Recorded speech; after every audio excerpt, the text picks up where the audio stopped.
The town of Maidstone in Kent had always been known for its history. Old churches, cobbled streets, and buildings that seemed to whisper the weight of centuries. Among them stood the St. Harlow Public Library, a Victorian-era structure that had been converted from a church into a library in 1892. Its tall stone archways and stained glass windows made it look less like a place of learning and more like a place of worship, though not necessarily to anything holy. For the students of the nearby university, the library was more than just a study hall. It was an escape. The place stayed open until midnight during exam season, and while most students avoided being there too late, a few liked the silence. One of them was Clara Jennings, a 22-year-old English major. Clara wasn't the type to scare easily. She had grown up reading ghost stories, fascinated by folklore and old urban legends. So when her friends teased her about studying alone in the haunted library, she laughed it off. To her, the creaks in the floorboards, the flicker of the gas lamps that had been converted to electric light, and the groan of the heating system in the walls were just part of the atmosphere. That night, Clara arrived at 8 p.m. with a bag full of notes and a thermos of coffee. The library was quiet, only a handful of students scattered across the large reading hall. She chose her favorite spot, a wooden table tucked into the far corner near the archive room. The room itself was locked, its frosted glass windows clouded with age. Supposedly, the archives contained rare books that hadn't been touched in decades. She spread out her notes and began working, the scratching of her pen the only sound around her. Hours passed, students trickled out, and the silence grew heavier. By 11 p.m., only Clara and the librarian remained.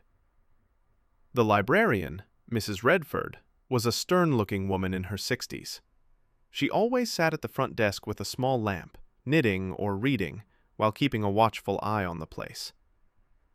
"Half an hour, dear," Mrs. Redford said as she passed by Clara's table. Clara nodded. "Thanks. I'll be gone before you lock up." Mrs. Redford gave a polite smile, then continued her rounds. The quiet returned. The voices stopped. Her reflection stared back at her in the glass, her face pale under the dim lights.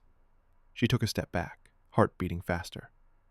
Just then, Mrs. Redford reappeared at the end of the hall. "Time's up, dear." "We're closing." Clara jumped. "Oh, right. Sorry." "I'm leaving."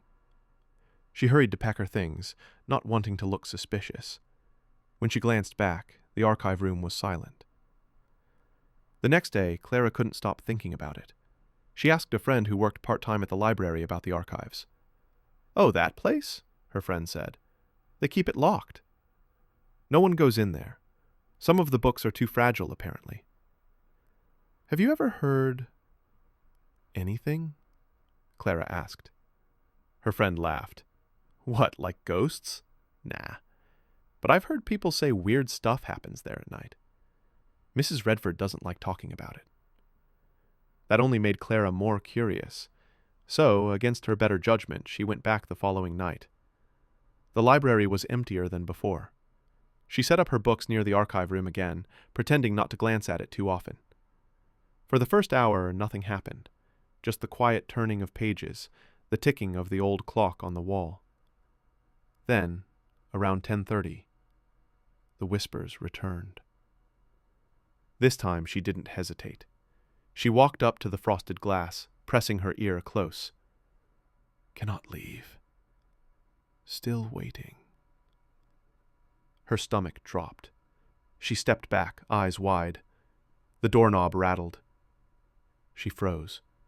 The door was locked, she knew that, but it shook as if someone was trying to open it from the inside. "Miss Jennings?" Clara spun around. Mrs. Redford was behind her again, holding a set of keys. "You shouldn't linger near that door," the old woman said sharply. "It's not for students." I thought I heard something," Clara stammered. Mrs. Redford's eyes softened slightly, but her voice stayed firm.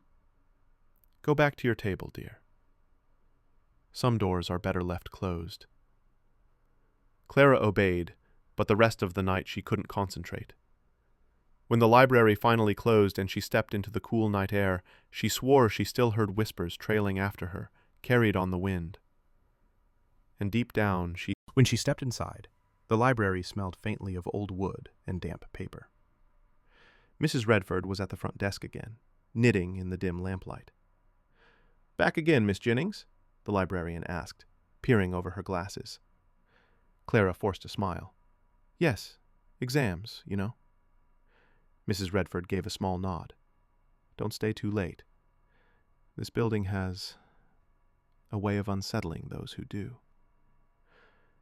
Clara wanted to ask more, but didn't. Instead, she headed to her table near the archive room. For the first hour, nothing happened. She scribbled notes, highlighting passages, sipping cold coffee. Then, just past 10 p.m., the air shifted.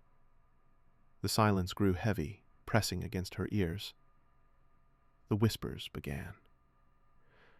At first faint, like the rustling of leaves, then clearer. "Help us.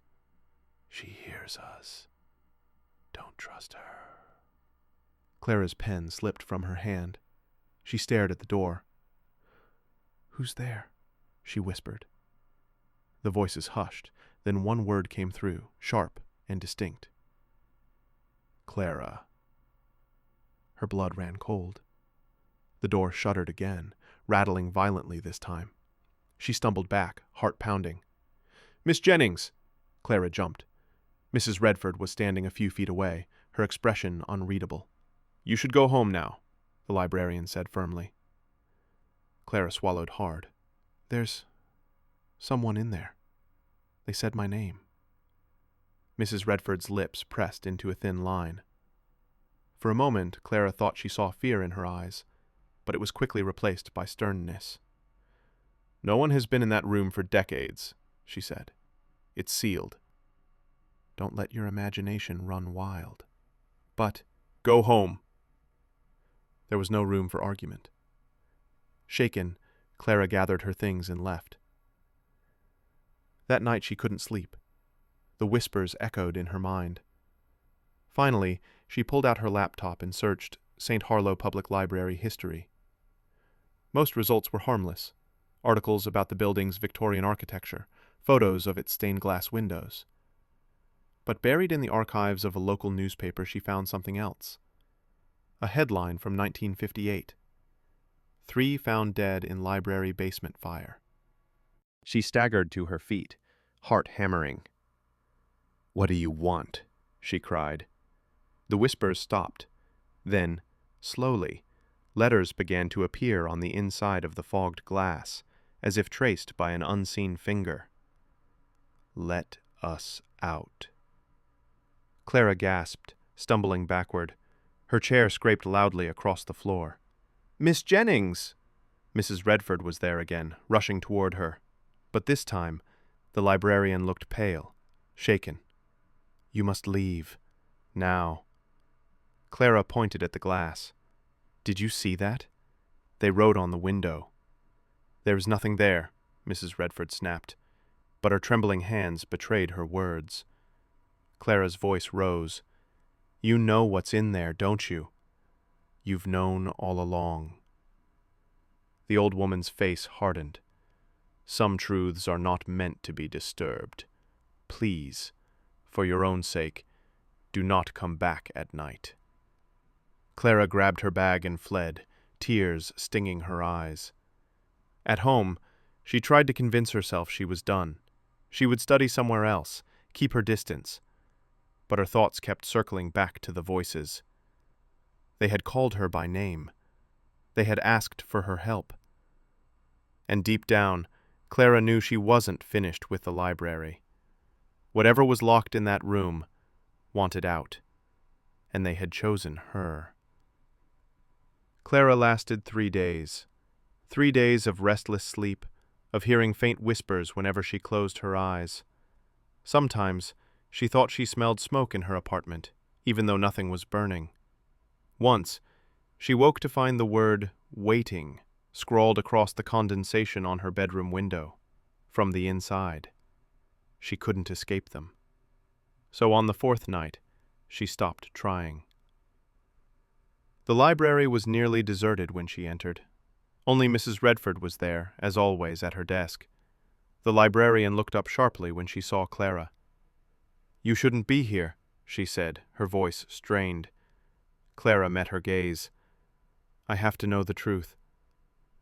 Mrs. Redford's eyes softened with something like pity.